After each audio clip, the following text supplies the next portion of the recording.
put in your questions throughout the presentation. We'll probably stop a couple of times to make sure that we don't get clogged up at the end. For those of you who are interested, if you take down this URL, you'll be able to download the presentation as you see it. So if you miss something, we'll show this URL again at the end, but you'll have access to the entire presentation that you'll be witnessing today.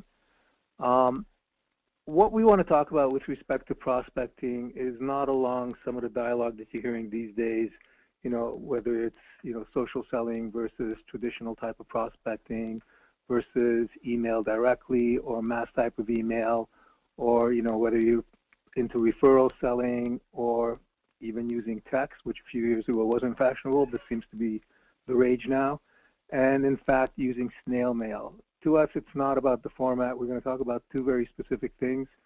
But again, I think that unless you're taking advantage of all these opportunities, I think you're missing out on some great prospecting opportunities. So rather than selecting camps, what I would encourage you to do is leverage everything that's available to you in terms of engaging with potential buyers. And to sort of give you a different view, even the most recognized #1 social selling site, LinkedIn, when it comes to posting jobs, and here's one that they posted for a local sales rep here in Toronto. When you go down to the responsibilities, you can see that the #1 responsibility that this individual has is to actually cold call people and talk to them about the social selling solution that LinkedIn is offering. So before we get any further, we do have a poll that we want to share with you. So Clinton, if you can put up the poll question. And it's coming up in a second. So the poll question is, what are the most common barriers to prospecting success? And go ahead and tick a few options, the main options that you think apply to you. So this poll will be open for another 10 seconds.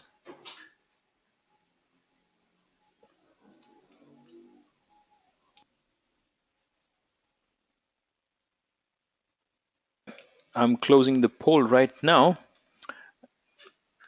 and I'm going to share the results on screen. Tibor, the results are on your screen. So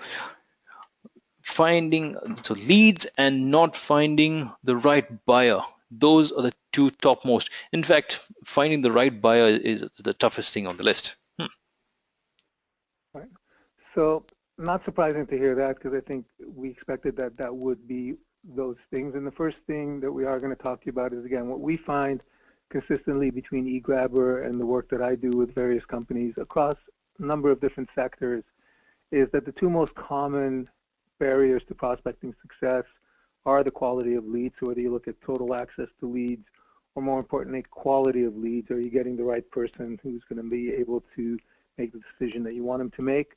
But then that's closely followed in our findings by rejection. And most salespeople are reluctant to prospect, especially using some of the traditional ways, but even using some of the more up-to-date modern ways. They're reluctant to go after buyers who are not currently in the market. They're very good at pursuing clients who've been to their website, who maybe have taken advantage of some inbound things, but rejection is the one that keeps them back from going after those people who are in the status quo or are not in the market. So what we're going to focus on is those two areas independently. So look at this as a webinar in two halves, as it were. And we're going to look at both of them from the standpoint of strategy to execution to success, because again, sales is about execution. Everything else is just talk. And to me, strategy equals planning. So you can't have a big grandiose strategy without having a specific action plan that you're going to be able to execute into place. And we're going to present one for both how to generate and garner better and more leads, and then how do you take those leads and actually convert them into engagement. One of the challenges that I find with the people that I work with is it's often easy enough to find a lead that's later in the decision, where the arrow is pointing to be a vendor. Where they're having difficulty is inserting themselves and their ideas earlier in the decision chain, so upstream in the decision. And the reality these days, especially if you're dealing with larger companies where a lot of decisions have gone to consensus, you do need to insert yourself much earlier into the process. And the challenge comes for a lot of salespeople is, A, they know they have to talk to a number of different people. Sometimes if they're selling IT, they might be quite familiar with the IT part of the house, but they know that they need to build consensus in product design, in finance, and elsewhere. And one of the challenges there is, where do we source these leads? And so again, what I want to do is turn it over now to Clinton, where he'll talk about a specific tool that everybody can use to garner not only more leads, but it really is about quality versus quantity. And what you'll be witnessing is a unique opportunity to get better leads, but also more of those better leads. So Clinton, I'll turn it over to you. Yeah, thanks, Tibor. So before I begin, here's a quick poll. How much of your prospecting time is taken by finding contact information? So if you're spending, let's say, 2 hours of prospecting time a day, so how much of the time goes in actually finding the right contact information? If you could leave your opinions on your screen, please.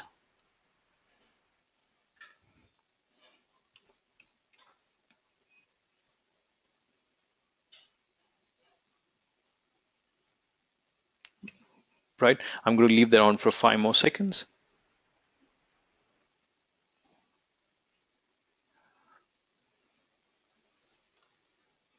Right? So let's see what we have. Well, more than 36% of people consider that half their prospecting time goes in collecting the right amount of contact information, and but 40% say less than quarter of your prospecting time. Well, if you're in that less than 40% section, I'd say you're very lucky. But if you're in the rest 60% of people, what if I could take your prospecting time that you spend in finding contact information, and what if I could give that to a software and let the software do that for you? So in that case, would you be able to touch base with more people? Would you be able to close more deals? So that's something that that we as a company, that I as a product manager, try to answer and try to solve problems for people. So that signals the start of my section, right? So if you can see my screen, which you should be able to see in a second. Tibor, are you able to see my screen right now? Yes, I am. Yeah, okay, fantastic. So if you're prospecting nowadays, your typical your prospecting is going to start on LinkedIn for most people, because LinkedIn is one of the best places to start your prospecting. You have people with a lot of information out there on LinkedIn, and all the decision makers can be found on LinkedIn. Uh, if you're not on LinkedIn, you should get onto it in the next hour or so. But if you are, then this is a typical scenario, prospecting scenario you're going to hit up against. You'll be able to find people who are your prospects, but then you can launch a connect request to them. But the problem is, you can sit and wait for the connect request to come through, and that might take days, that might take weeks, because busy people, successful people, they might have the profile on LinkedIn, but they're not spending the most amount of their time on LinkedIn. They are spending the most amount of time on their mailbox or their phone. So you'd want to get in front of their email or the phone rather than sending a LinkedIn invite. Well, even if you manage to send a LinkedIn email, that's about $10 an email. It's quite expensive if you're going for, maybe if you're sending 20 or maybe 30 emails a day. If that's your prospecting number, that's works out to be that's about $200 or maybe $300 on an everyday basis. That works out to be quite ineffective. So even if you find your prospects on LinkedIn, it's hard to get in touch with them. It's hard to start that conversation, right?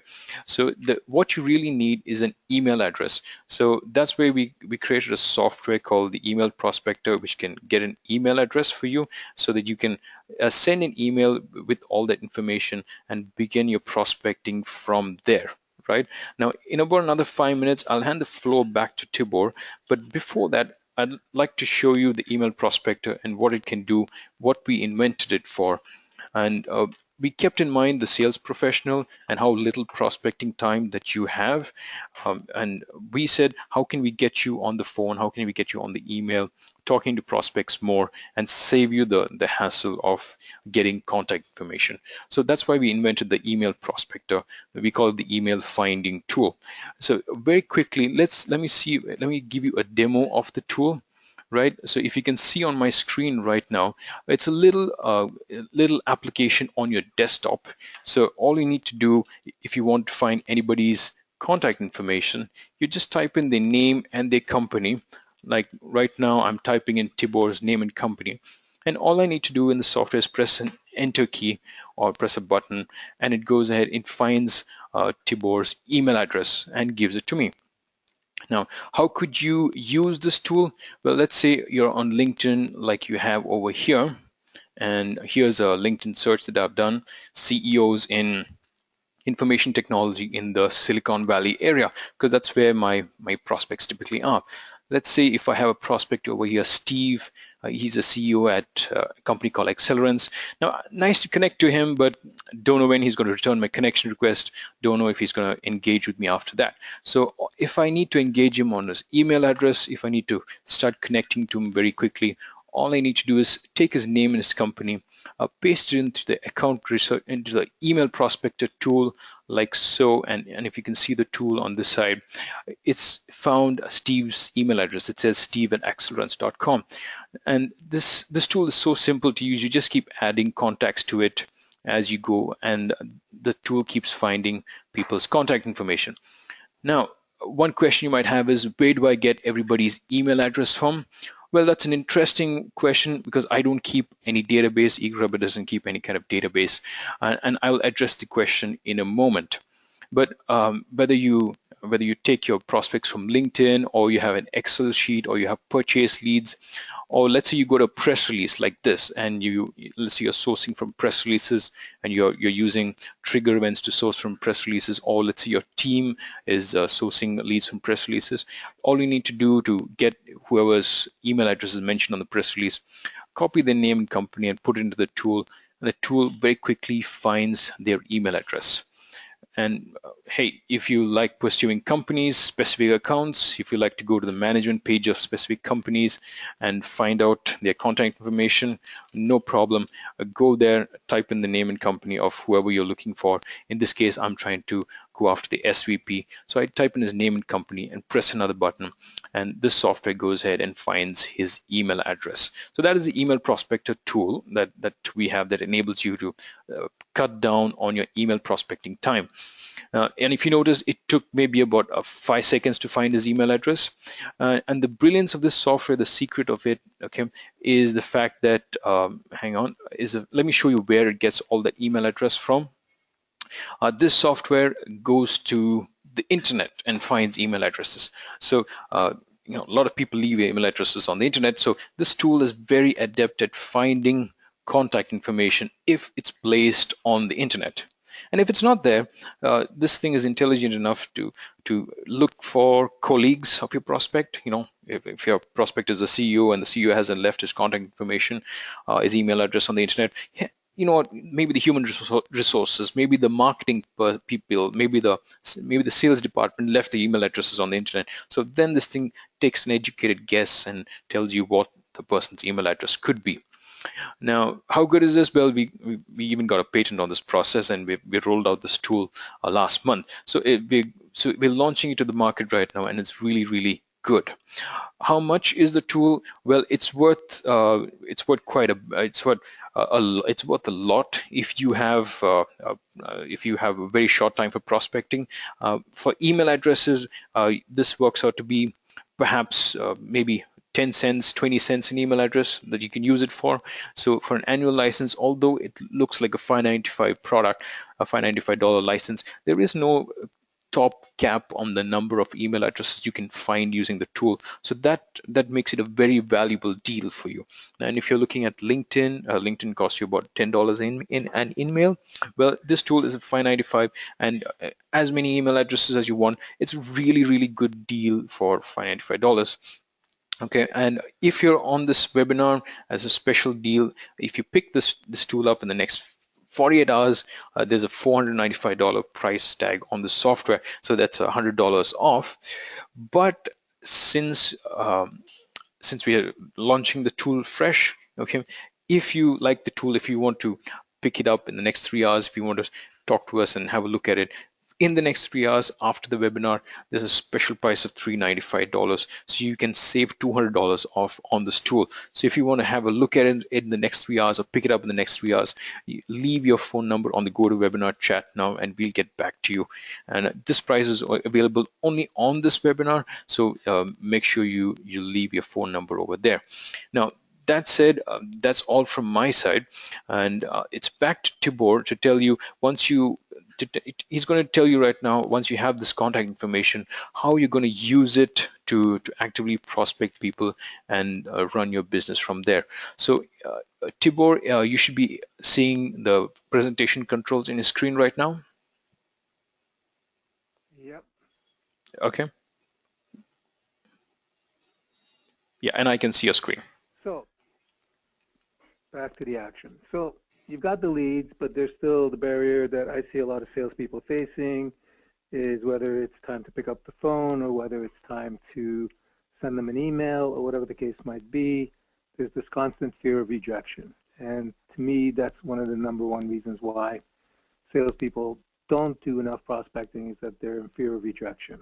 So the reality is that there's nothing that you can avoid in terms of rejection, especially if you're contacting people whose calendars you're not on. Even if you get a referral, let's say Clinton tells me to call somebody at a company who may be in need of the type of things that I'm selling, unless Clinton has warmed up that call by calling them in advance, I'm still an interruption or a disruption in that person's day, and they're going to make the judgment between, do I take this disruption or do I continue in my time? So the thing to remember is it's not about avoiding rejection, it's about managing it. So again, any program that tells you it's about avoiding it is probably not going to be a success for you. Now, the good news is there is one surefire way. It's proven time and time again to avoid rejections. You're never going to get a rejection if you stick to this. The bad news is it has detrimental side effects. You know, like sometimes you have that small print in the drug commercials in the evening news. The detrimental side effect is that if you don't make the calls, you're not going to get rejected, but at the same time, you're not going to get any prospects. And oddly, it is a choice that a lot of sellers make. But here's the question I have with respect to rejection. If you look at various studies, it's been shown that on average, a sales qualified lead, so that's a lead that you will have gotten from your marketing department, you've agreed on what constitutes a vetted deal, a vetted lead, or if somebody that you prospected on your own. So from that initial handshake to close, the average close ratio from handshake to actually getting a deal is roughly about 16.41%. So if you do the math, it's about an 83.5% rejection rate. Now, most people who take a structured prospecting program, whether it's mine, whether it's somebody else's, there's a number of good ones out there, they generally achieve about a 14% success rate, or conversely, an 86% rejection rate. Now, if you compare 86% versus 83.5%, I really don't see much of a difference. Yet I rarely see salespeople say to me, I don't want to go out on that first appointment, or I don't want to have that first web meeting for fear of rejection, even though statistically the rejection level is about the same. And I'm going to argue that the main difference is that for the most part, most salespeople, most sales organizations have a process for what happens for once they're engaged with that customer. So they've got an initial appointment, whether it's a web meeting, face-to-face meeting, telephone call, whatever the format is, the prospect has agreed to give you at least one listen. There's a process for what happens, how you prepare for that meeting, what happens in that initial encounter, how do you set up the next encounter. So there's a nice roadmap that takes you from initial handshake to close. There's room for contingencies. There's what the objective of the action is. So there's a whole bunch of things that will help you get there. And what I find is that even though the rejection rate is pretty much the same, at least that process, that stage-by-stage, step-by-step process, gives salespeople some means of contextualizing the result. I'm not saying they like it any better, but at least they have a means of understanding what they could have done differently. what I find is that for the most part, for the prospecting part, there isn't that same rigorous process. It's still a case in a lot of instances where you're given your territory, you're given a database of maybe dormant clients, but there isn't a step-by-step process for how do you do that initial contact, whether it's email, phone call, what have you. We'll focus primarily on the phone because that's the one that seems to present the most difficulty to most salespeople. So what I'd like to do is introduce you to the proactive prospecting platform so you can begin to think about some of the steps that you have to take if you're going to be implementing a process for successfully prospecting. The first is time and timing, and we'll touch on that. The primary focus today will be a lot around the methodology and the combination of content and dynamics. Metrics are important. I know that people don't think that sales is a numbers game, but the quota that we're given is a number, so knowing your metrics, what it takes to get you there, which is going to be different than maybe your colleague who has different strengths, different attributes than you. But if you can't measure it, you're not going to be able to improve it. Think of an athlete. If they don't know what their batting average is now, how are they going to take corrective steps to change their swing so they can improve their batting average? Persistence is key. Many salespeople give up way too early. Continuously, studies show that it takes a lot more to engage now with a prospect than it did before, and that's just to get an initial response. So most studies are now north of 8 touch points before that prospect is going to engage with you. So you need to come up with a pursuit cadence or a pursuit plan that's going to get you to those 8 touch points so you can differentiate yourself from those who tend to give up after 3. And then execution. You got to do it, and a lot of people talk a good game. They just don't get around to doing it. So the first thing is around time. So one of the things that I would suggest, that you do, and this takes a lot of different time, is that sit down and ask yourself over the course of your sales cycle. So let's use an example, and not that it's universal, but let's use an easy example of a 3-month sales cycle. So over the course of that sales cycle, what are the high-value activities that you have to do to succeed at your sales organization? So clearly, prospecting is one, regardless of what form it takes. You're going to have to sell those people that you prospected. You're a good salesperson, so you're going to close some of these people, so you're going to have to do some account management. If you're in sales today, you got some admin to do, and there's prep and research. And from there on, it'll differ for different people. I know some people who sell software, part of their time is to have to install that software. That's something that they're going to have to spend time on. So the reason I use the word spend is I like you to stop thinking about time management. Time management is really a stupid concept, because if you think about it, it's 60 minutes to an hour, 24 hours to a day, 7 days to a week. And, I don't know if you can manage it much more than that, and even the Democrats and the Republicans tend to agree on those things. So don't worry about managing time. Worry about allocating time to the right activities, much like if you took your fortunes to a wealth manager, they would try and understand what your profile is, and based on that, they would allocate a certain amount of your wealth to equities, a certain amount to derivatives, a certain amount to debt, and so on. So you need to look at your time as exactly that form. It's an investment that you're making. Where you're going to spend that time is going to make the difference to your success. And I find that salespeople who are successful at prospecting allocate the right amount of time, and then they stick to it.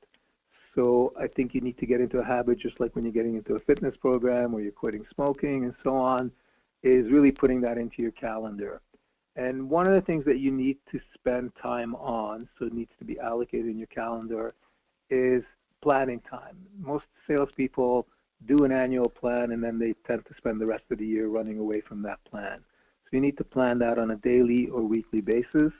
The other is, if you're dealing with customers, the reality is that you are going to have times when unexpected emergencies, or what I call firefighting, needs to be done. And again, salespeople know that at times they're going to be dragged away from what it is that they intended to do to respond to a client emergency. And I really mean emergency. I'm not saying where it's convenient to talk to a client because you can avoid a prospecting hour. I'm talking emergency where you're like super salesman. You're the only guy that could save that company from being blown off the face of the planet. So that type of firefighting. So again, you'll notice that in the middle of the day here, we've put aside time for shipping, handling, inventory, and turnover. If you do the acronym, when it hits the fan, at least you will have allocated time to it. But if you don't allocate time for the unexpected, then it's still going to come, but you're going to take time away from another high-value activity. So one of the things you need to figure out over the course of a few weeks is, over the course of a week, how many hours or how many minutes are consumed by unexpected client emergencies that do tend to come up regularly. We just don't know what form they'll take and what time they'll come in. But if you allocate that time, then you'll be able to deal with it. If the emergency doesn't come, you now have some time in the bank that you can invest in another high-value activity. So again, getting a hold of your time is step one. And I find that most salespeople, if they go through this exercise, if their numbers are not where they want to be, it is often because they need to recalibrate their time, and some of those small adjustments make a world of a difference in their success. Before we go on to the model, are there any questions at this point? Not at this point, Tibor, but I think we can go ahead. Cool. Okay, so let's talk about the methodology and the model that I mentioned. So to me, you need to initiate the call.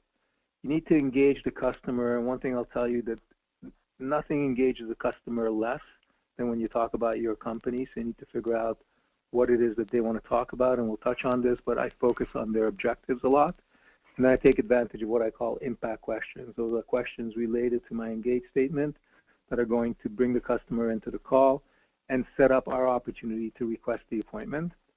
The reality, as I mentioned earlier, is that there's a very good likelihood that you're going to get some form of objection or rejection, so you need to take it away, and then you need to focus on securing the appointment. As I mentioned earlier, often in this process, you need to focus as much on the dynamics as you do on the content. And so there's a lot of good programs out there that tend to focus a lot on the content, and they have really good messaging that you can incorporate into your call or into your email or into whatever form you take. But often, especially on the phone, what they tend to overlook is the dynamics, what's going on the prospect side at the time that you call. Again, you have to consider their environment, and how you say things is going to make a difference. So for example, if you look at communication, almost 2/3 of it is body language. If you're doing prospecting by telephone and email, you don't have the advantage of body language, so you need to make up for that, and that's where that dynamics, there's a greater emphasis on intonation and other things that make up for the fact that you don't have the benefit of body language. So that's an example of dynamics that you need to think about. What's going on in the person's day, what's going on in their world, and based on my experience, what's likely that is on that person's top of the to-do list that I can align my conversation with. So nothing to do with my company, more about them. The other things, I want you to focus on those things that are repeatable 80% of the time. So we all have that war story, that one guy in 1964 that blew us off, and we've never faced that situation since. But it seems to be the driving fear that they have. So let's focus and worry about those things that are 80% repeatable, those things that happen on an ongoing basis. The others are anomalies that prove the rule. In fact, you almost want them to happen once in a while, just so you know the rule is still in place. So I mentioned earlier that you need to align with the prospect's objectives, or the person that you're calling, you need to align with their objectives. The reality is that no matter what sector you're in, about 70% of your market is going to fall into that quote-unquote status quo. They're good, they're happy, they're all set. They don't need what you have, or at least they don't think that they need what you have. That is not going to change by virtue of the fact that you call them up and say that you're a Fortune 500 company with ISO 9000 and all those good things. So what will get those people to engage, and I would say that this is the good news, is that they, like those people who have need and those people who have pain and those people in search of a solution, everybody in the market has objectives. So if you can change your focus from talking about your company and yourself and change your focus from talking about need and pain. The reason you get rejected is you call them up and you ask them, do you need something? They look around the room and they go, no, I don't need that, goodbye. So if you could change the narrative from need or poking for pain, that pain stuff used to be great in the 90s, but the reality is that most prospects see us coming and they see us putting on the rubber gloves as we're about to probe them for pain. Do you wonder why at that point they reject us? So change your narrative and focus on the objectives. Understand why the last 5 customers have bought from you. Take the time to go back to your top 5 customers and ask them, why do you keep buying from us? And what you'll find is that need is not on top of the list. you'll find that price is rarely in the top 5. But all those other things that they say, those are the things that you got to pack into your next call. So if you can figure out why the last customer bought from you or why the last 10 customers bought from you and look for the commonalities, you're going to know what messaging, what objectives that you need to highlight in your call in order to get that engagement. And again, that initial prospecting, call, outreach, email, whatever, is all about engagement. So if you think about objectives, the way that we define value is very simple. If you have the buyer on one side of the gorge and you have the objectives on the other side, anything that I could bring to the table that helps them get closer to the other side, they're going to see value in. And that's what you need to pack into your call. How have you helped other customers who are similar to them, not just by vertical and geographical similarities, but by role and title? You're going to talk to the CFO differently than you're going to talk to the plant manager. So those leads that you're going to garner from the tool that Clinton showed you will not only allow you to get into the various doors within the company, but you'll be able to communicate to them in a way that resonates with them, all with the goal of helping them achieve their objectives as opposed to probing for pain or need or solutions or any of that stuff.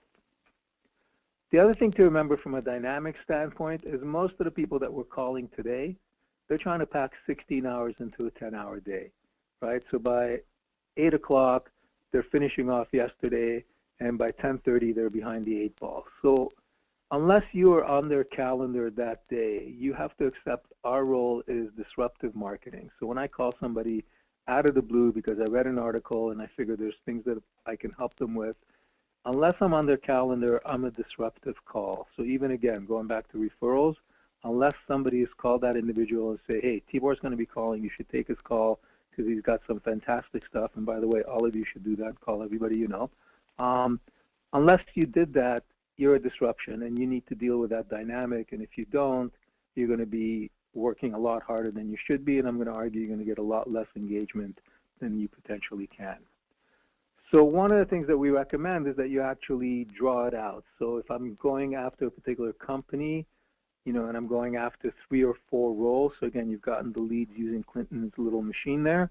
So you've got 5 or 6 people. So by role, by interest, what is the objective of that particular person?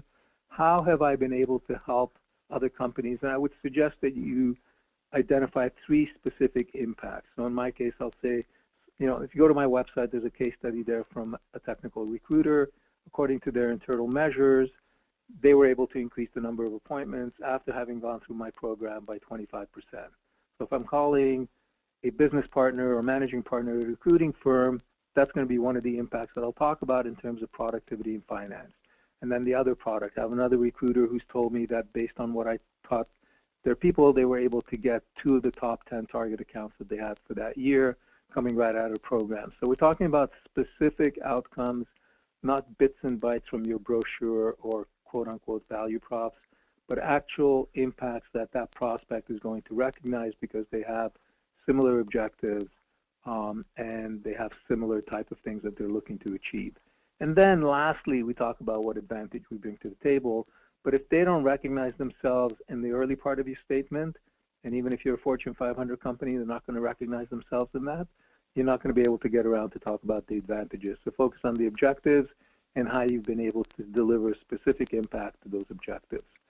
And again, throughout the process, as you initiate, engage, you ask the impact question, you request things, you're narrowing things down to where you can ask for the appointment at a specific time, and then you can deal with the objections as they come. Because here's the big dynamic. They're trying to pack 16 hours into a 10-hour day. You call them and ask them if they need something. They look out their window and they see that exact same thing. So they're going to say, okay, do I want to talk to this unknown voice on the phone, or do I want to deal with this unknown email that should be 2 lines, but instead is a Tolstoy novel in an email, or do I go back to work and try and get ahead of my day? And for most people, it's going to be go back to work and get ahead of the day.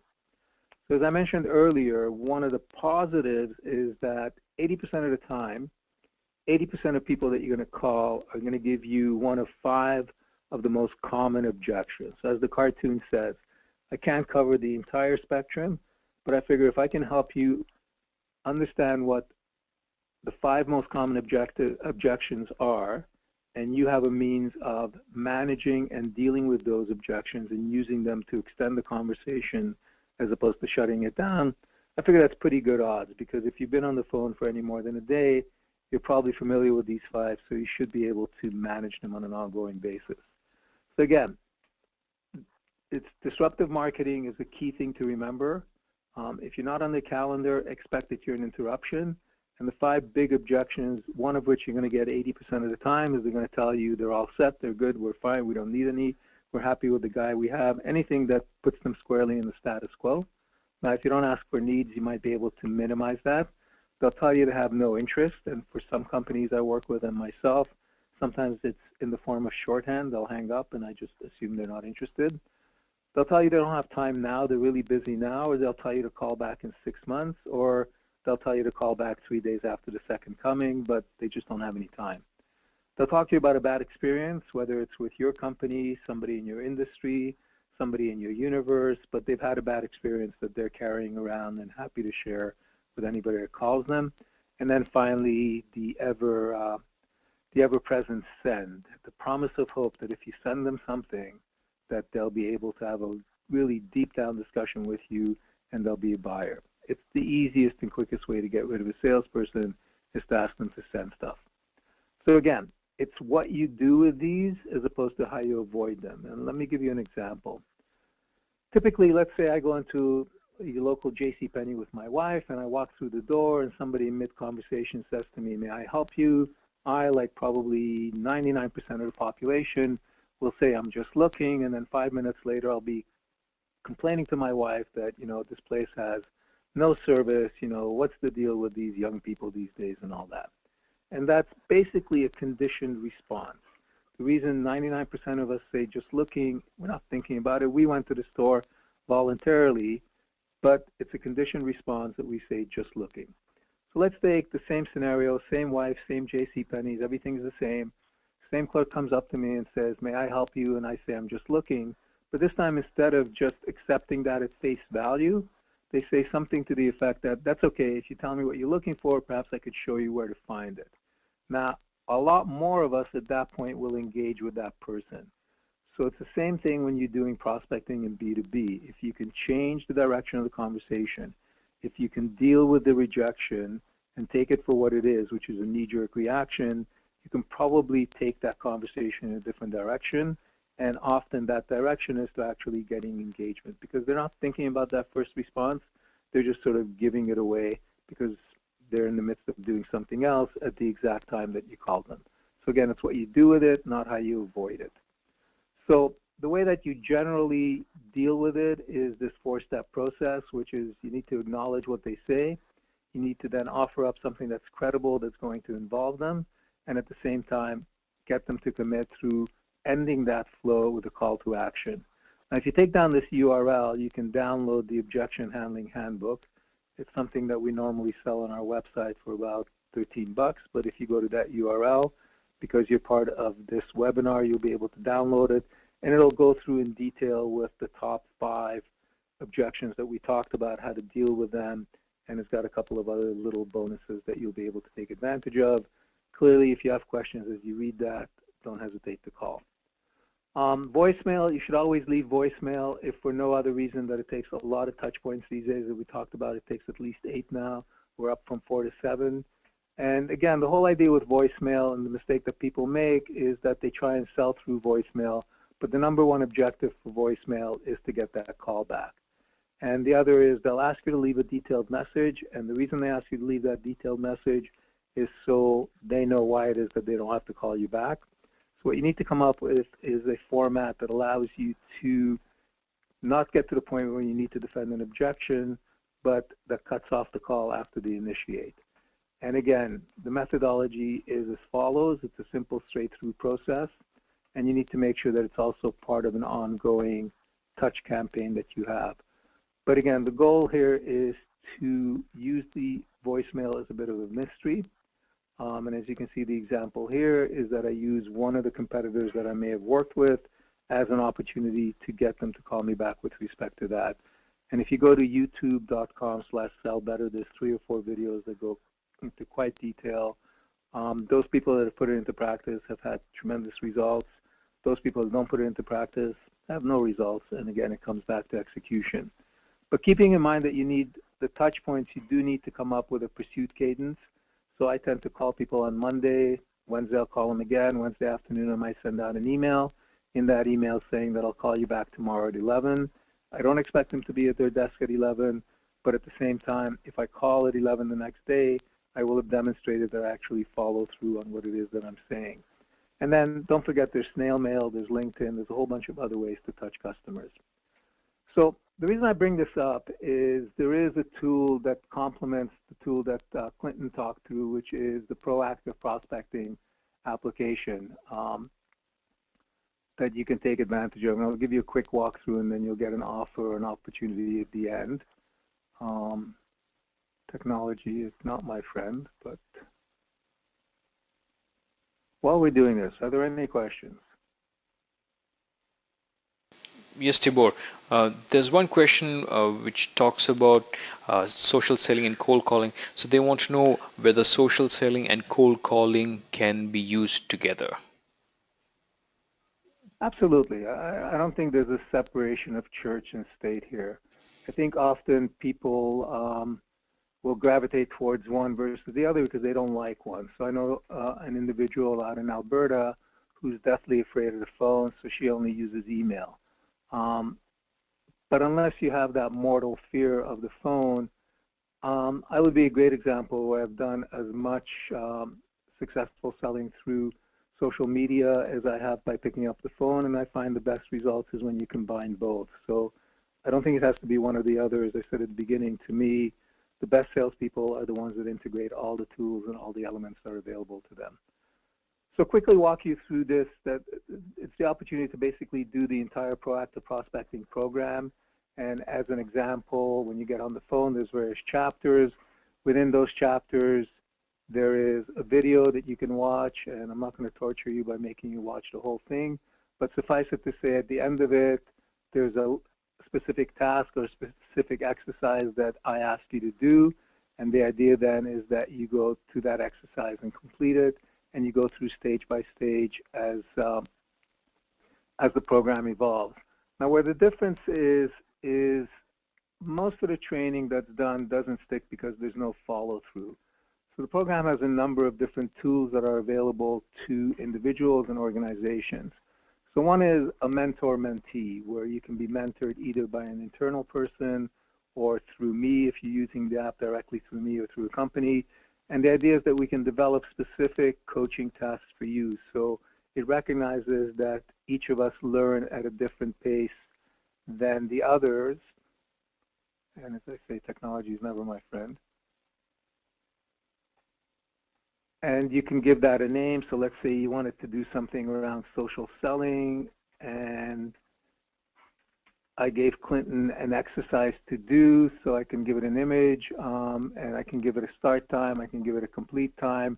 And part of the thing that you could do is you can then upload work. So I could say videotape something that you did, or craft a message along these lines, or give me an example of how you would use a flow within LinkedIn to connect with someone. But the idea is that I can now help individuals put the program into effect. More importantly, if you're looking at it from a company point of view, you can now also bring in other internal training, such as product training around this. So you can now really align your prospecting training and sales training with specific products, specific campaigns, and so on. Another opportunity that you have is to do virtual meetings online where you can begin to share best practices. So there's the notion of the huddle. And I'll show you two forms of this because, again, so in this case, I've created a huddle with these three people. I'll take you back to the slide presentation to show you how it works on a broader basis. So we might have a huddle on how do we best use a combination of Facebook and LinkedIn to engage with clients. And then the various people in the huddle can then submit different things. So whether they're using LinkedIn to do this, or whether they're combining Facebook and Twitter, whatever the case might be, and they can upload examples of the various work that they're doing. So from an individual point of view, you get to learn from your peers. From a corporation point of view, you are now in a position to share best practices and make sure that if a salesperson up in Seattle is doing a great job of a particular aspect of the sales cycle, you can now share that with people in Miami, Singapore, or however wide your reach is as a company. So it's a great way for peers to share and also rate the type of work. As you can see here, Ria is being rated on her work, so it brings that social element into it as well.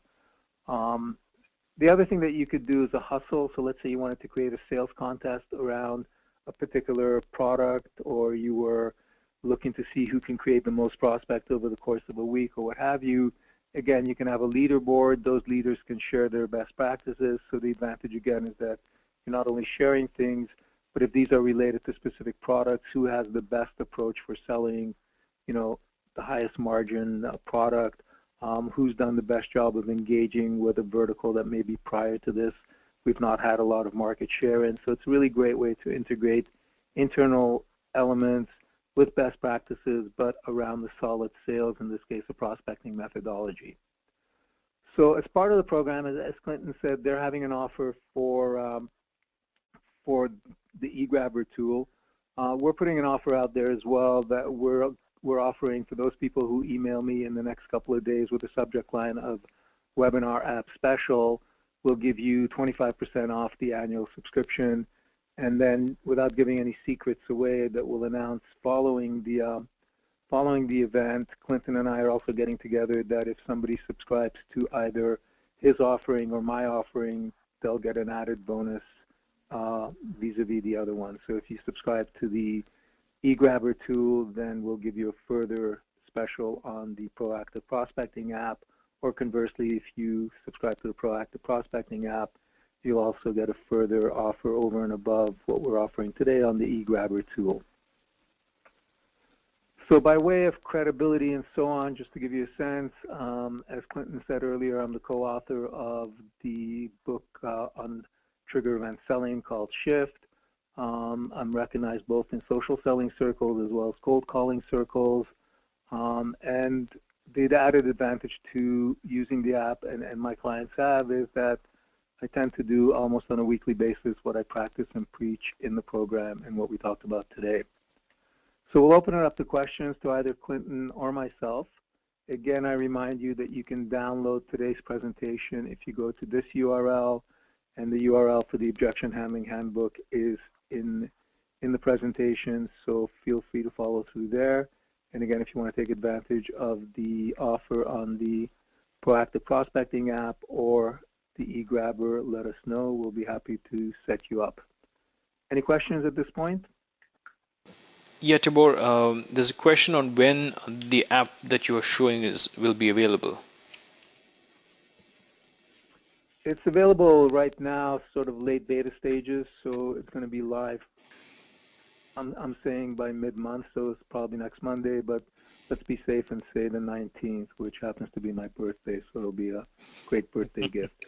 But again, we have users on now, and it's available with the features that you saw. Okay, there's a question on trigger selling. The question reads, how would you use trigger selling and social selling together? Okay, I guess it's an extension of the previous one. Yeah. Sure. So I mean, social media is a great place to get triggers because, again, just the nature of things. So one of the better places to look for triggers is in Twitter when people are announcing, recruiters announcing that they're looking for a particular position. So right away that tells you that there's an opening at that company. So a lot of salespeople will wait for the announcement. Henry Smith has been announced to be the head of finance. But you could probably get a glimpse of that in either LinkedIn or Twitter in advance just through the job postings.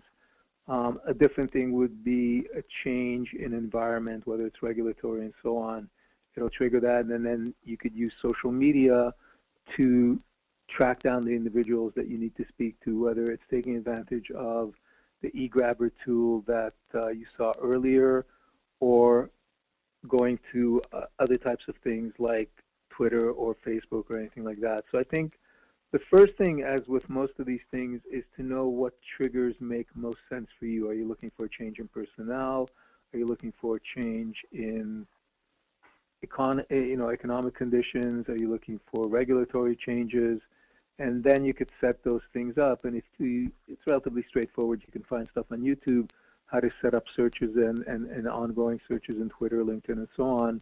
it's relatively easy to find the triggers. So it's a question of bi-directional. Once you know what your triggers are, you can use social media to look for those triggers, and once something has been triggered, you can use social media to get to the right person with the right message. And again, think about it there.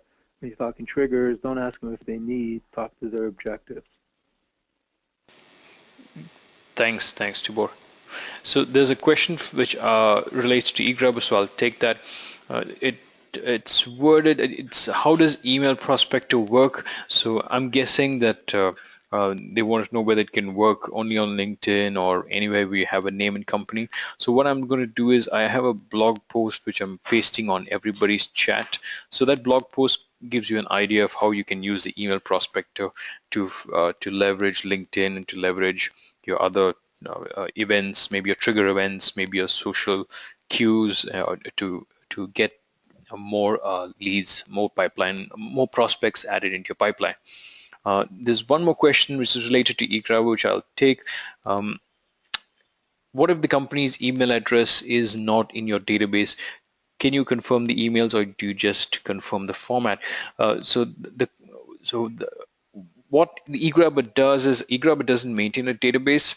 Okay, but what the tool does is, yes, it does verify email addresses. So it tries to figure it out from the internet. If it can't, if it finds a pattern, then it tries to verify it, and it tells you whether that email is going to get delivered or not. So it's a very useful tool if you're going from LinkedIn, or even if you have an Excel list, just say a purchase list or a trade show list with the name and company on it. If you have that list, then you can paste it into the tool, and you can get the email address and use it. Very useful and very handy. Tibor, at this point of time, I don't have any more questions. Ladies and gentlemen, if you have more questions, please put them up on the GoToMeeting chat right now. Else, we'll be here for another minute or two. And in case you want to get in touch with Tibor, his contact information is on screen. And in case you want to get in touch with me, you can either put your email address on the on your GoToWebinar, okay? And I'm getting a question: can you repost the link for the download? Yes, please. Yeah, Tibor, this link that you're seeing on screen, the eGrabber 15, it's not reaching there where it's supposed to reach. So so maybe you want to check that. Or ladies and gentlemen, if that link is not working, we'll be sending you an email with the link that does work. So don't worry about that. Okay. And in case you have any other questions, please let us know right now. Okay. Yeah, hang on. I will. The link works. Link works. Yeah, Tibor, if you can paste that link in the GoToMeeting chat and send it to everybody, that'll be great. Because maybe it's a question of caps E or small e, right? So in your GoToMeeting, there's a chat box. Paste it over there and just send it to the entire audience. Sending it now.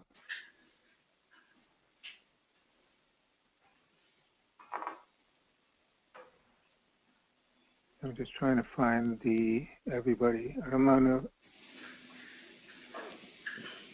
I'll send it to you if you can forward it out, because it doesn't seem to allow me to send to Okay. the broad audience. No problem. I just sent it to you. Ladies and gentlemen, we will be sending the recording as well, and in your chat box is the link right now to the presentation, so you can get it from there. Okay, in case you would like to take a look at the email prospector product, then put your phone number on the GoToMeeting chat, and I'll arrange a demo for you in the next 3 hours. If not, fire any questions, or we'll be here for another couple of minutes. Thank you, Tibor, for your presentation. Great to have you on the panel. Thank you, ladies and gentlemen, for joining in, and see you next time. Have a great day. Happy prospecting. Bye. Bye.